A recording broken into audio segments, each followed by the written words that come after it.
ఇప్పుడు భయం అంటే అడవిలో అన్ని ఉంటాయి, నక్కలు ఉంటాయి కదా, పుళ్ళు అవన్నీ ఉన్నాయి కాబట్టి అడవి రాలేరు ఆడ. అది రాలేదు. ఎంత ఆమెదంతా ఆమె దయ్యా మరి. ఇప్పుడన్నా రోడ్లు ఉన్నాయి, బస్సులు లేవు, ఏంటి లేవు, కాడదావులు ఉంటుంది. 4 గంటలు అయితే ఆ తలంలో పోయిన వాళ్ళు లేరు ఇప్పుడు. కానీ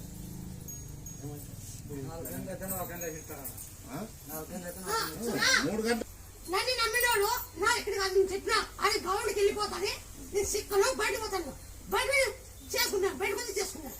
ఆ గౌండ్ సిక్కునే నేను బాగా చెప్పొచ్చిన, గౌండ్ సిక్కును నేను బయటకు పోతాను, బయట పోయి యా పార్టీ గెలిచేది, యా పార్టీ పడిపోయింది, ఎన్ని అన్ని చెప్పుకుంటా. ఇప్పుడు ప్రపంచం అబ్బా అంటాను, ప్రపంచమే అబ్బా అంటున్నాను.